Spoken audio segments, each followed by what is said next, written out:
They said no child from Umokwe village could ever rise beyond the dusty roads and the broken classrooms, but Amara dared the wind to carry her dream farther.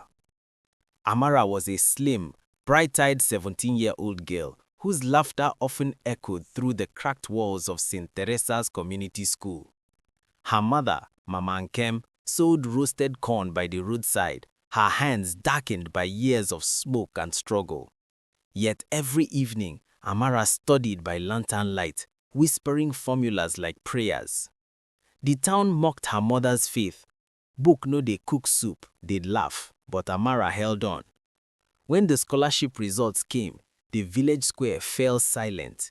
The headmaster's voice trembled as he read aloud, Amara Nkemdilim National Merit Award, Lagos City Academy. Her mother fell to her knees. Tears washed years of suffering. The people cheered, but envy lurked behind some smiles. The girl who dared the wind had just changed her destiny. The morning Amara left Umokwe, the sky wore a strange sadness. Children followed her mother's footsteps to the bus stop, singing farewell songs. Mama Nkem tied a small cloth purse around Amara's waist. Your father's last gift, she said. Never forget where you came from. The road to Lagos was long. Amara pressed her forehead against the bus window, watching the red earth fade into grey highways. Each bump reminded her she was leaving more than her home. She was leaving her certainty. Beside her sat a city woman scrolling through her phone, frowning at Amara's worn slippers. Amara smiled anyway. She carried dreams too heavy for shame.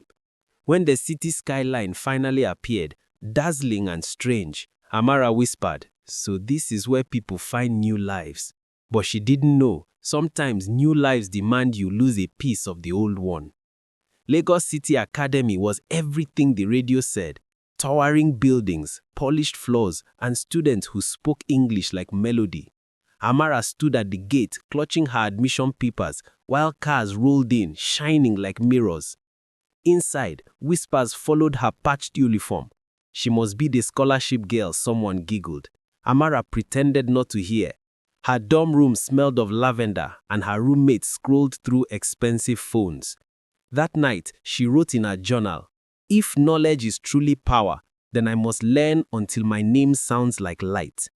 At the school assembly the next day, the principal introduced a new student, tall, quiet, and with an aura of mystery. This is Tobi Ajayi. His eyes met Amara's for a moment, calm, unreadable, like someone hiding a truth behind a smile. They said the governor's son was cold, distant, and proud. But Tobi Ajayi didn't look proud, he looked lonely. He often sat under the almond tree during lunch, sketching faces in his notebook. Amara noticed how his eyes softened when he drew, as if he was searching for something the world couldn't give him. One afternoon, when her books fell, he helped her pick them up. You're the scholarship girl, he said softly. Amara blushed. And you are the one everyone whispers about. Their laughter met in the air, innocent yet full of promise. But Amara didn't know that Tobi's true identity was hidden. His father, the state governor, had enrolled him under a false name to escape media pressure. Their worlds were destined to collide, but not in the way either imagined. It began with a simple insult. A rich student mocked Amara's old shoes in the cafeteria. The laughter spread like wildfire, and even Tobi froze. Amara's throat tightened. One day, she said quietly, you'll wish your laughter could buy what my courage will. That night, she sat by the dorm window, tears tracing her cheeks as she promised herself, no humiliation will break me. When Tobi found her the next morning, he offered her a wrapped parcel, new shoes, but Amara refused. I don't need pity, she said. I just need a chance. Tobi watched her walk away, proud, fierce, unbent. He realized then that the girl from the village carried more royalty in her spirit than all the gold in his father's house. They said Lagos rain could wash away sorrow, but for Amara, It only reminded her how alone she was. That evening, the clouds broke open, drenching the school compound. While others ran inside, Amara stayed on the veranda, watching the downpour soak the city lawns. The rain hid her tears. Behind her, Toby appeared, holding a black umbrella. "You'll catch a cold," he said. Amara smiled faintly. "I've lived through worse storms." They stood there, two worlds under one umbrella, the governor's son in disguise and the village girl chasing dreams. For a moment, silence spoke louder than words. "You're not like the others," Amara said softly. Toby turned, eyes distant. "Neither are you." From that day, something unseen began to grow between them, gentle, fragile, and forbidden. The rain stopped, but the memory of that moment lingered in both their hearts. They said love hides in quiet places, and for Amara, it hid between the shelves of the Lagos City Library. Every Saturday, she sat by the far corner to read in peace. One afternoon, she found a sketch slipped inside her notebook, a pencil drawing of her face. She looked around. Toby sat a few tables away, pretending to read. "Did you draw this?" she whispered later. He shrugged, smiling. "Maybe I drew what I saw." But the walls of Lagos City Academy had eyes. By evening, rumors began to spread. The scholarship girl and the new boy? Amara's heart raced with fear. Friendship with Toby already drew jealousy. Affection could destroy her. Still, she couldn't deny the truth. His sketches made her feel seen in a world that tried to erase her.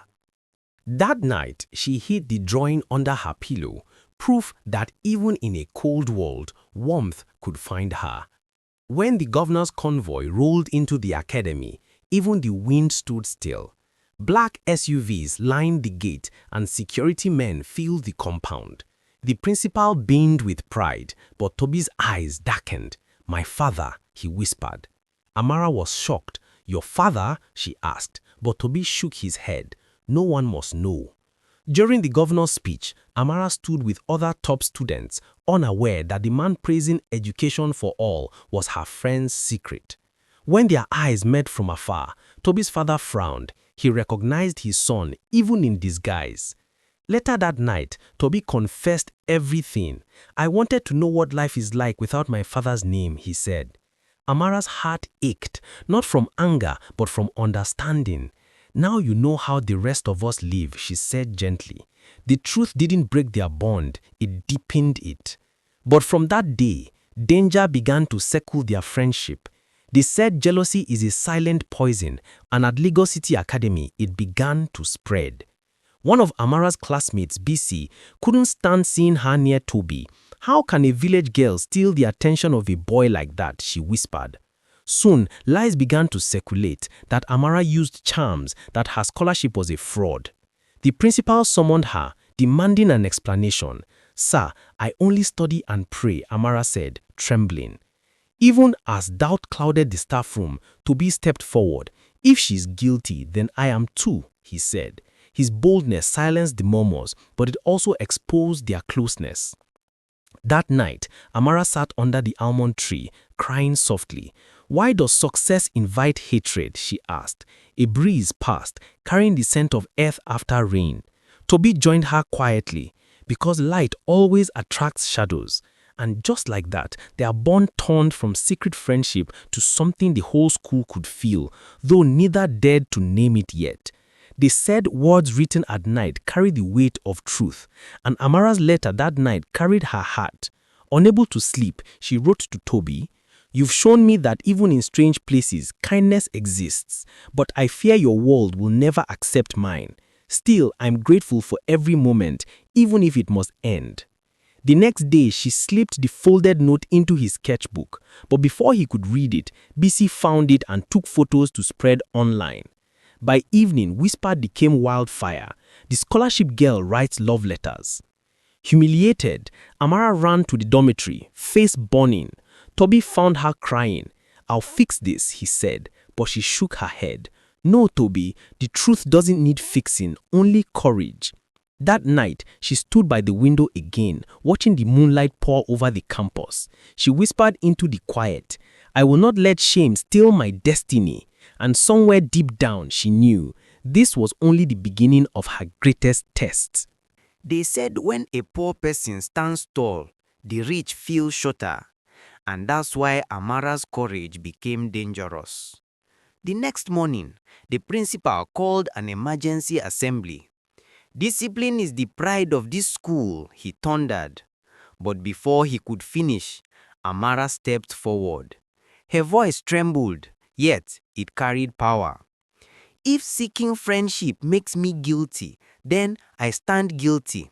But I came here to learn, not to beg for acceptance." The students gasped. Even teachers froze. For the first time, the scholarship girl spoke not with fear, but with fire. Her words spread across the school like a revolution. Some mocked her, others admired her bravery. That night, Tobi found her by the dorm veranda. "You've got more strength than half this city," he said, smiling. Amara sighed. "Strength doesn't stop pain, Tobi. It only teaches you how to hide it." But deep down, both knew something had changed. The quiet girl from Umokwe had become a voice no one could silence.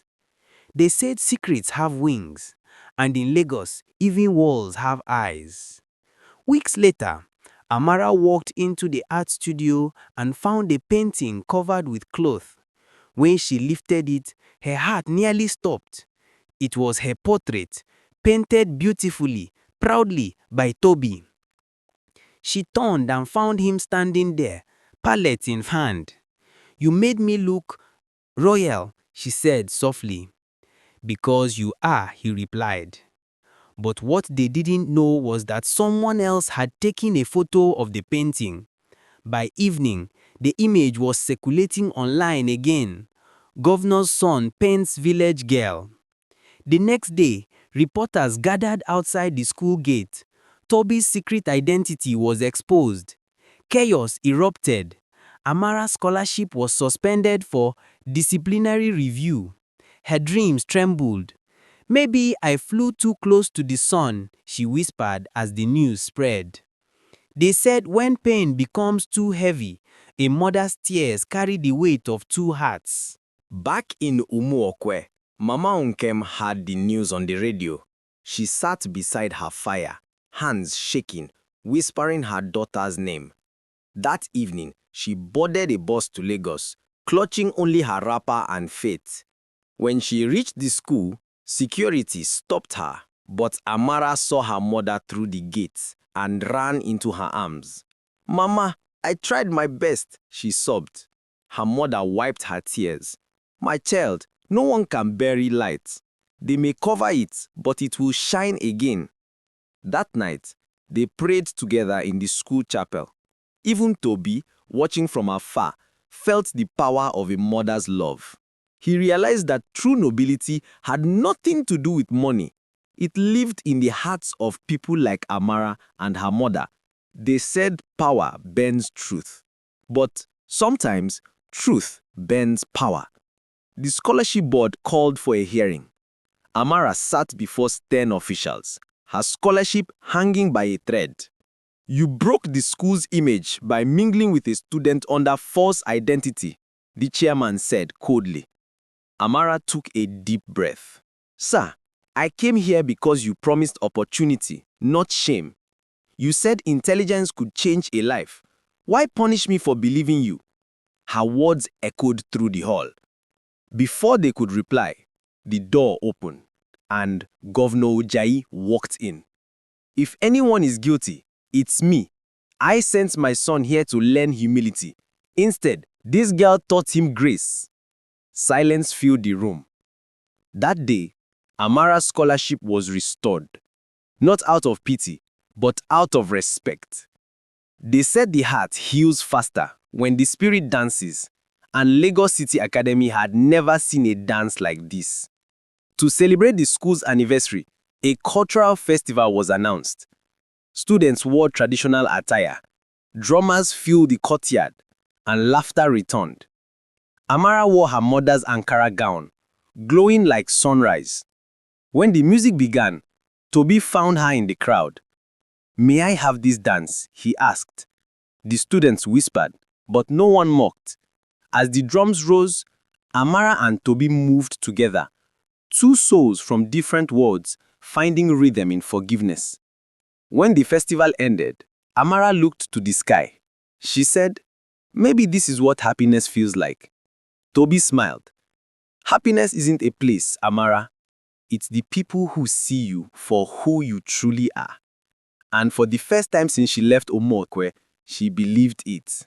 They said destiny sometimes speaks through strange mouths, and that morning, destiny spoke through a radio presenter. Weeks after the festival, Amara's speech at the scholarship hearing went viral. A popular radio host replayed her words. "You said intelligence could change a life. Why punish me for believing you?" The whole state began talking about the brave scholarship girl. At school, cameras appeared. Journalists wanted interviews. Amara grew nervous but grateful. "The world is listening, Tobi," she whispered. He smiled. "Then let them hear truth, not gossip." Yet fame is a double-edged sword. Some classmates cheered her rise, others hissed behind her back. Bisi rolled her eyes whenever Amara passed. "She thinks she's a celebrity now," she muttered. But Amara only focused on her studies. "If my words can inspire one girl in a village like mine," she said to her mother over the phone, "then it's worth it." She didn't know that her growing popularity was stirring something dangerous, not just jealousy, but political attention. They said when politicians smile, truth hides behind their teeth. The governor's aides approached Amara after school one day. "The governor would like you to speak at the State Education Summit," they said. Amara was thrilled. "This is my chance to thank him publicly," she told Tobi. But Tobi's face darkened. "My father never does anything without reason." At the summit, Amara gave a heartfelt speech about equal education. The audience applauded wildly. Cameras flashed, reporters swarmed, but behind the curtains, she overheard two aides whispering, "She's perfect for the governor's youth campaign. The people will love her face." Her chest tightened. "So I'm just a symbol to them," she thought. When she told Tobi later, he looked guilty. "That's how politics works," he said quietly. Amara turned away. "Then maybe I'm in the wrong world." For the first time, love and ambition stood on opposite sides of her heart. They said the closest hearts hurt the deepest, and Amara was about to learn that pain. One evening, an online blog posted a headline, "Governor's son in secret relationship with scholarship girl." Photos of Amara and Tobi dancing at the festival filled the page. Students whispered, teachers frowned. Amara's scholarship sponsors called for another review. "Did you leak this?" she asked Tobi through tears. "No, Amara, I swear I didn't." But doubt crept in. "Then how did they get our photos?" The truth was cruel. Bisi had sold the story to a tabloid for money, but no one knew yet. Heartbroken, Amara stopped speaking to Tobi. "Maybe love is a luxury I can't afford," she said to herself. At night, she deleted his messages, but the memories stayed.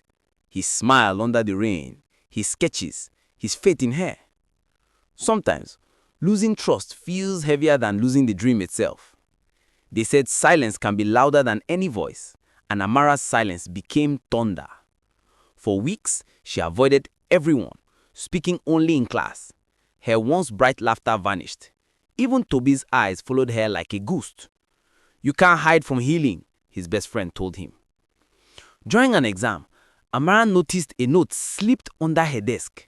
It was from Tobi, a sketch of her holding a lantern with 3 words written beneath, "Light never dies." She folded it carefully and tucked it into her book. That night, she wrote in her journal, "I will not let pain define me. I came here to learn, and learn I will." Slowly, her strength returned. She began tutoring younger students, finding joy in helping others. The same school that once mocked her now admired her again. But her heart still carried a quiet ache, a love paused, not forgotten. They said truth may walk slowly, but it never loses its way. It was the end of 10 when the truth surfaced. A teacher discovered that BC had leaked Amara's story for money. The principal called her out before the assembly. "You humiliated an innocent girl for greed," he said sternly. Amara stood still as whispers filled the hall. BC burst into tears, begging for forgiveness. Amara looked at her calmly. "I forgive you, but let this be your lesson. Breaking orders never builds you."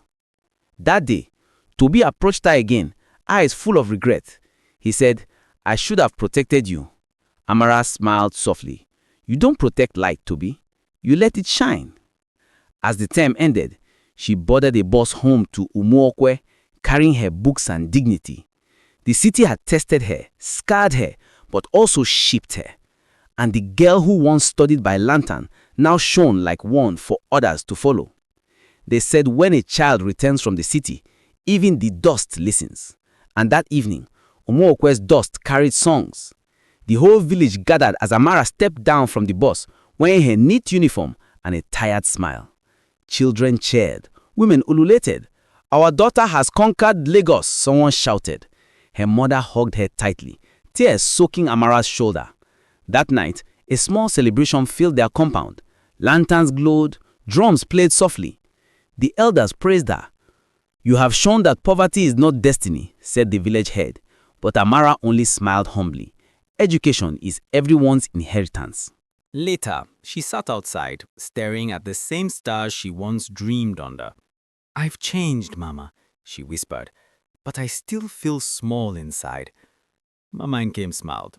"That's how big hearts stay humble, my daughter." And as the night deepened, Amara realized her journey wasn't ending. It was only beginning again in the place where it all started. They said success attracts more suitors than beauty, and soon the proposals began. Barely a week after returning, Amara started receiving visitors. Young men came with gifts, sweet words and smiles full of hidden motives. "Marry my son," one rich trader told Mama Nkem. "He'll give her anything she wants." But Amara had no interest in being anyone's prize. "Marriage will wait," she said firmly. "My dreams won't." The trader frowned. "Education won't feed you forever." Amara smiled softly. "Neither will dependence." In the crowd that day was Chike, her childhood friend, the one who used to fetch water with her. He looked at her differently now, torn between admiration and longing. "You've changed, Amara. The city suits you." She laughed gently. "No, Chike, I suit my purpose." But deep in his heart, Chike swore that one day he'd make her choose between love and ambition, not knowing that destiny had other plans entirely. They said true fulfillment comes when you lift others, and that truth began to call Amara's name. One afternoon, she passed the old village school. Broken windows, rusty desks, children sitting on bare floors. Her heart clenched. "How can they learn like this?" she asked her mother. "The same way you did," Mama Nkem said softly. That night, Amara couldn't sleep. She took her old lantern and wrote on a piece of paper, "The Umuokwe Learning Project.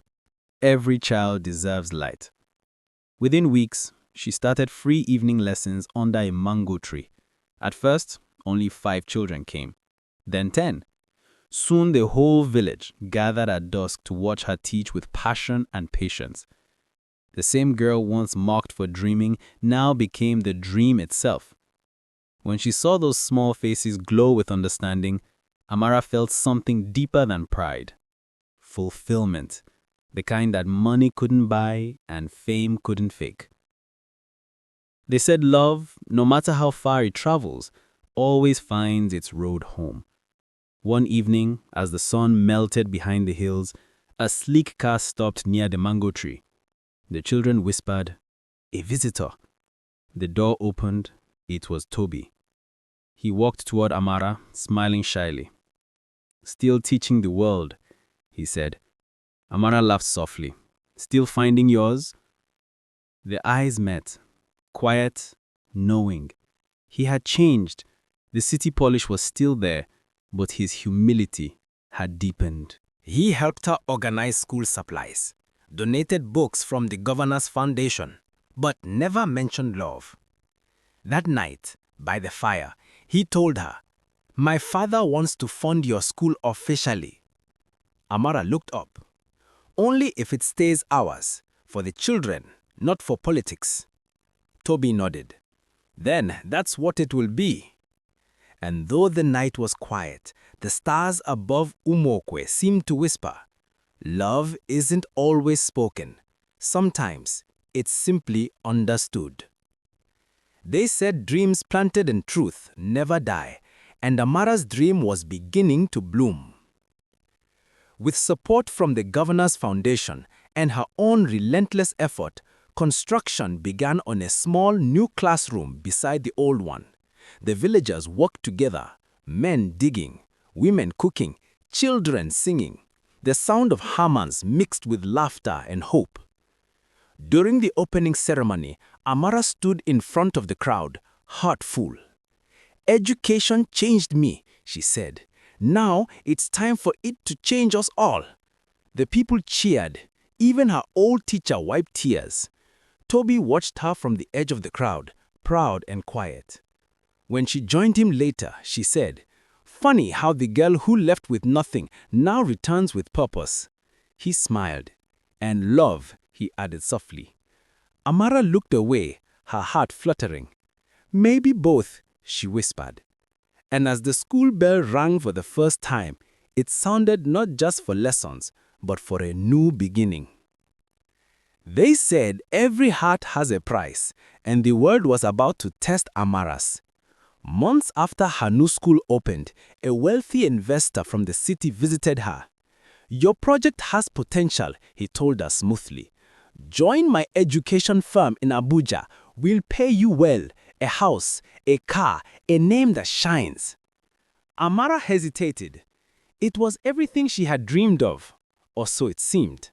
But when she looked back at the dusty children running through her half-finished classroom, something inside her whispered, "Don't trade purpose for position."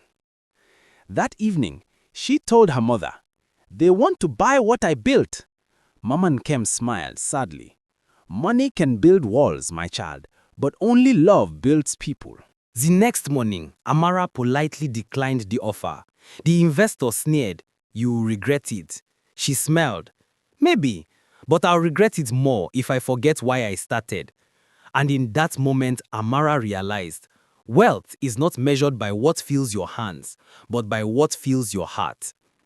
They said the true measure of a man's power is what he does when his pride is challenged. Governor Ajayi invited Amara and Tobi to his residence. The air was thick with tension. "Miss Nkemdilim," he said, "I admire your courage, but I fear your influence over my son." Amara stood tall. "With respect, sir, influence doesn't come from wealth. It comes from truth." The governor's eyes softened slightly. No one had ever spoken to him that way. Later, Tobi confessed, "He wants me to study abroad. He thinks distance will make me forget you." Amara's heart sank, but she forced a smile. "Go, Tobi. The world needs men who see beyond class. If we are meant to meet again, we will." As Tobi left that night, he turned one last time. "You changed me, Amara. Whatever happens, you will always be my beginning." And just like that, love became both a wound and a promise. They said when destiny is tested, the earth trembles. And that week, Umokwe trembled. A heavy storm struck the village. Lightning tore through the sky. Rain roared like drums of anger. The small classroom Amara built began to flood. She and the villagers rushed to save what they could, carrying books, desks, and children through the downpour. "Leave it," someone shouted, but Amara refused. "No, these walls carry our future." She waded through waist-deep water, her feet bleeding. The next day, the school stood battered but standing, just like her. When news of her bravery reached the city, people began to donate. Her story went viral once more. The girl who saved the school in the storm. Even the governor watching on TV felt pride. "That girl has the spirit of leadership," he murmured. Amara had no idea her greatest recognition was yet to come. They said sometimes the people crown you long before the world does. A year later, Amara was invited to Abuja for the National Youth Awards. Standing on a bright stage, she looked out at leaders, journalists, and students from across the country. When her name was called, the applause thundered. As she held the golden plaque, she spoke softly into the microphone. I am no different from the barefoot girl I once was. I only followed the light of learning, and it led me here. If I can arise, so can any child from any forgotten village. Among the crowd, she spotted Tobi, returned from abroad, crapping with tears in his eyes. After the ceremony, he approached her quietly. You did it, Amara. She smiled. No, we did. You believed before the world did. For the first time in years, the space between them felt full again of hope, forgiveness, and something eternal. They said, the greatest victory is not reaching the city, it's bringing the city home. Months later, Amara stood before her expanded village school. Painted walls, new desks, and a library now stood where dust once ruled. Tobi had returned permanently, managing the school's media outreach while she ran the academy. During the opening, Amara Nkemdilim stood proudly beside her daughter. You have become the light I prayed for, she said. Amara hugged her tightly. And you, Mama, are the fire that kept me burning.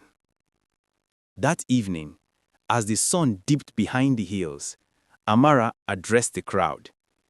This isn't just my victory, it's ours.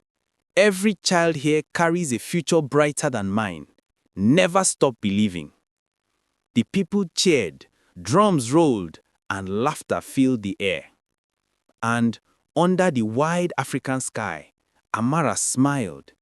The scholarship girl who once studied by lantern had become the lantern itself. Her promise was fulfilled.